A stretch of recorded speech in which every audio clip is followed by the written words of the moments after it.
Hey, it's your boy Easy, and on today's episode of Easy Opens, we'll be taking a look at the Street Fighter Rashid figure from SH Figuarts. So let's get this figure free from its plastic prison, take a look, and see what we think about Rashid. Alright, so here's Rashid fresh out the box with all of his accessories. Now, if you're like myself not familiar with Rashid, he's a Middle Eastern fighter who made his first appearance in Street Fighter V, and if I'm not mistaken, he is the very first Middle Eastern fighter we've had in the series, which is awesome because diversity is fantastic. And he apparently has an affinity for the latest technology according to the Wikipedia page, and also his fighting style is classified as quote-unquote wind and parkour. If you're not familiar with parkour, it's basically like people who run and do flips and stuff off of buildings and signs and all kinds of different stuff. It's like city gymnastics, I guess, if you will, like just doing all kinds of flips and jumping over buildings and all kinds of stuff. And so that's pretty much what his fighting style is. And I believe he has some, and the wind element has something to do with his abilities, I guess, like his like kind of like Ryu's Hadouken or whatever, or Chun-Li's 1,000 kicks kind of thing. His special moves involve wind, so that's where the wind part comes in. Now, speaking of that, this figure includes some accessories to emulate that effect, and so let's go ahead and talk about the accessories that he comes with. So this figure has three different faces, one neutral, one open mouth, surprised kind of yelling face, which is actually my favorite face, and one smirking looking to the left as if he's player one about to take on the computer or player two. He comes with 6 hands, or I guess I should say 3 pairs of hands. He comes with 2 fists, 2 open, spread out fingered kind of hands, and then 2 open, all-together uniform kind of fingered hands. He also comes with a backpack, but it's already attached, but you can detach it. And so I wasn't sure if I should count that as an accessory, but it is neat that they included it and that it also is on a ball joint or an articulation point. And so you can move it around and stuff. It's pretty rad. And he also comes with his wind effect to emulate his special move.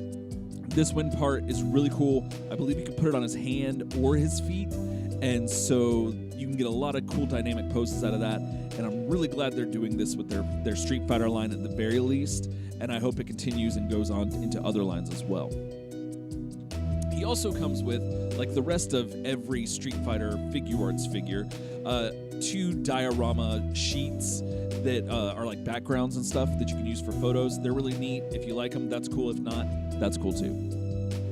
So this figure stands just a little over 6 inches tall and is in a 1/12 scale of action figures, but let's go ahead and take a look and see how he measures up next to some other figures you might have in your collection. Alright, so here's Rashid with the SH Figuarts Michelangelo figure and Storm Collectibles Sub-Zero figure. Here's Rashid next to the SH Figuarts Senkocho Seiho Kamen Rider double figure and the Marvel Legends brown costume Wolverine figure. Here he is next to a comic foot soldier from NECA and Princess Zelda from Figma. Here he is next to Soda's Balrog, or Balrog, however you want to say it, and M. Bison figures. And here he is next to SH Figuarts Ryu and Chun-Li figures from the same line of action figures. Alright, so let's go ahead and talk about the sculpt and paint on this figure. So, as I mentioned earlier, this character, I should say, is one I'm not too familiar with, but I do really like his aesthetic and his look a lot. Having said that, I might mispronounce some things because he has some specific attire that has an actual name, and I might get that wrong, so apologies if I butcher it, but let's go ahead and get into it. His headgear is what they call a shemagh or sumagh. It's spelled S-H-E-M-A-G-H, but I believe it's pronounced as sumagh. I could be wrong. Regardless, it's the white thing that he's wearing on his head, and then that is attached to that, or wrapped around it, I should say, is an agal, which is the black band around his hat. And that looks really cool. It looks kind of, and I don't mean to be offensive or stereotypical, but it fits the character from where he's from, that you would see a lot of this in the Middle East, and it's very reminiscent of that. And that's really cool. My favorite thing about it is that it has the eye optical kind of thing, the communications device that's attached to it. So it's a mixture of like a traditional Middle Eastern attire with some technology, which according to the Wikipedia, he's a big fan of. So that's really cool, and I like that. And as I mentioned in my Cami review, I missed that in the Figuarts version of the character, whereas the soda version of the character came with one of those eye optical kind of things. And so I'm really glad that it's represented here. I only wish that you could, put it on the other figures as well. That would have been really cool. But nevertheless, the rest of his outfit is really cool. It's basically like a sleeveless trench coat with like black straps tucked into a black sash. He's got military pants, open-toed combat boots, and overall, I love this design. I think it's really cool. It contrasts the simpler designs, like I mentioned earlier, and of some of the older characters, but isn't too distinct from them to where it doesn't look well together. But I really like it. And the soft plastic they use for the bottom of his trench coat is really nice. It allows, it's open and allows for a lot of movement, and it doesn't hinder articulation at all because it's so loose, and it's broken into 3 parts. So it's really well done. His design is really cool. And the one thing that weirds me out though are the open-toed shoes. For some reason, like it works with characters like Akuma and other characters like Ryu's barefoot and stuff. Like that's fine, but for some reason these kind of weirded me out. I don't know why. It might be the paint, but we'll talk about that in a minute. Like I mentioned earlier, his faces are hilarious. They're really great, and they really add so much to this character's character, if you will. And I don't know, I could be just, waxing poetic on this character and I could be totally wrong. But nevertheless, I like it that he looks fun, and it actually makes the character more fun, the fact that he has a fun expression on his face. And that's really weird how it messes with your subconscious and makes you think that, oh, I want to play with something fun. Oh, then I'm going to go to Rashid. Like, that's really weird. But still, that's what it does. It evokes this emotion or this feeling in you when you see it, that you're like, oh, that character looks like a lot of fun. And they did an excellent job of representing that part of his character in his face and in this sculpt. And again, this sculpt is just fantastic. The folds in his pants, like all of this are just great. There's just so much detail here, and it's excellent. Now, talking about the paint on this figure is great. The stark white on his outfit is fantastic, and the shading that they've done on some of the folds in the outfit itself, like especially on the softer plastic where his trench coat kind of folds out, that looks great. Just everything about this figure looks fantastic on the paint spectrum. But I will say that, like I mentioned earlier, the toes did kind of weird me out.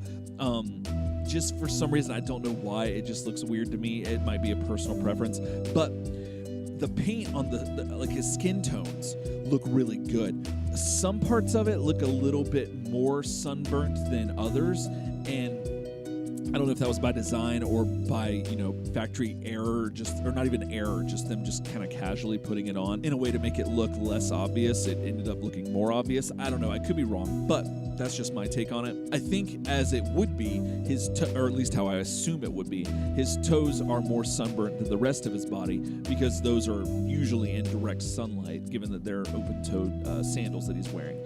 And so, yeah, but the skin tone looks great. It's not shiny like Akuma's is, and that's awesome to me because that's one of my things I didn't like about Akuma, and I'll talk about that in my Akuma review coming up.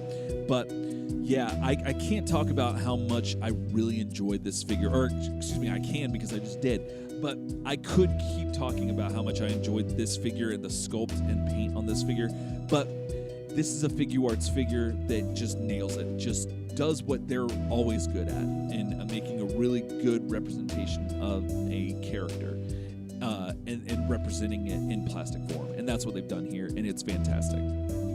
So let's go ahead and take a look and see what kind of articulation you're going to get out of this figure. All right, so let's take a look at the articulation you're going to get out of this Rashid figure. So starting with the head, you get 360 rotation at the neck. It is impeded a little bit by his beard being so long and the back of his headdress, I guess is what you'd call it. He can look up pretty far, I guess, not too bad, but he can look down quite a bit. But his beard, you might think, would impede his ability to look down as much, but no, even without it, I think this is as far as you would get it to go. Moving to his arms can go up this high, and they are on a ball joint at the shoulder, so you get 360 rotation at the shoulder. There is no bicep swivel or anything in the bicep. He does have double jointed elbows, and the neat thing is that he does have a swivel at the elbows as well, which is really kind of neat. And then he also has 360 rotation at the wrist, as well as front to back and side to side, depending on how you have the joint in there. His legs can go out. Let's see if I can get this straight. There you go. His legs can go out this far. Oh, that's a little blurry. There we go. They can go forward this far and then go back pretty far, despite his skirt being a little bit of a hindrance. His leg appears to be single jointed. Like, you would think it'd be double jointed, but no, it looks like just a single joint there. And his ankles are on a pivot, like, you know, they get 360 rotation at the ankle, and front to back, side to side, there is ankle rockers basically, and he does have a toe joint as well. And then he has 360 rotation at the, well, it sounds like it's gonna break, but he does have 360 rotation at the waist. And he does have ab articulation, or ab crunch, excuse me. And so he can go forward, not a lot, but you get some movement out of it. He can go back quite a bit. But one of the cool things about this figure is that his backpack is actually articulated. I don't know if you can see that very well, but yeah, you can move it side to side and all the way around and everything. That's kind of neat, and it definitely helps to keep from hindering his articulation if you're trying to get him like in a you know, thrown back pose or whatever. That really helps out a lot, having that backpack movable. So yeah, so there is all the articulation you're gonna get out of SH Figuarts Rashid action figure. All right, so final thoughts on Rashid. Rashid is a very welcome addition to the Street Fighter roster of characters, in my opinion. I'm a huge fan of properties bringing more and more diversity, and yet having some sort of through line that unifies it all under one cohesive project. And I feel like Street Fighter is doing that very well. And I did mention it earlier, though, that his more elaborate design does make him stand out a little bit from the more basic figures, characters, like Balrog or Ryu. However, they still all work together. And that's what I love about Street Fighter and the design of these characters. I feel that they did an excellent job of making this figure a well-balanced representation of his character and his personality, which is usually really hard to do, and something that I feel like they might have missed the mark on Cammy just a little bit. But again, I feel like a lot of that goes to the unique face sculpts. I feel like a good face sculpt just kind of brings it makes or breaks a character, essentially, because generally that's what our eyes will be drawn to their eyes, I guess, because they're a plastic representation of a human being in a way. And so we generally, as humans, look at people's eyes, eye contact. And so when you look in the eyes, you see the face. And so having a really good face on a figure just unifies the whole figure and brings it to life in a way that I think that SH Figuarts can and often do an excellent job of. And this figure, speaking of, is an excellent representation of that. And so I like that this figure, he's a rather slim figure, but the way the trench coat billows out a little bit makes him feel a little bit more bulky, and it just, for some reason, adds more to my appreciation of it, that it's like there's more there, and it's kind of like that whole thing where you're supposed to make yourself look bigger when you're like fighting like an animal or something like that, if you find yourself fighting an animal for some reason. And I feel like his costume kind of does that on its own, and it makes me appreciate it more. I don't know, maybe that's weird, maybe it's just me, I don't know. But He's got all the articulation you could want and more, because who thought we would ever need backpack articulation? But here we are, and any other backpack that is not articulated is going to be inferior in my opinion. The paint and sculpt are on point, and the effect part is really cool. If you're a fan of this character, this is a no-brainer. You gotta get this. If you're a Street Fighter fan, then likewise, this is also a no-brainer. And if you're just an action figure fan, I feel that this figure is a very versatile figure who can work with many other lines that you might want to try some poses with. So, huge fan of this figure and highly recommend you picking him up. All right, well, that's going to do it for me today. Thanks again so much for watching, and if you liked what you saw, please hit that like button. And if you want to see more of me, be sure to hit that subscribe button as well. And if for some weird reason you want to hear more from me, be sure to check the description below for the links to my other podcast, where we have Turtle Soup, where a friend and I talk about the Teenage Mutant Ninja Turtles every other week. And then we have Daydream Nation, where some friends and I talk about a different record every other week as well. All right, well, that's going to do it for me today. Again, thanks so much for watching, and be sure to check back here often for more opening goodness right here on Easy Opens. Else time.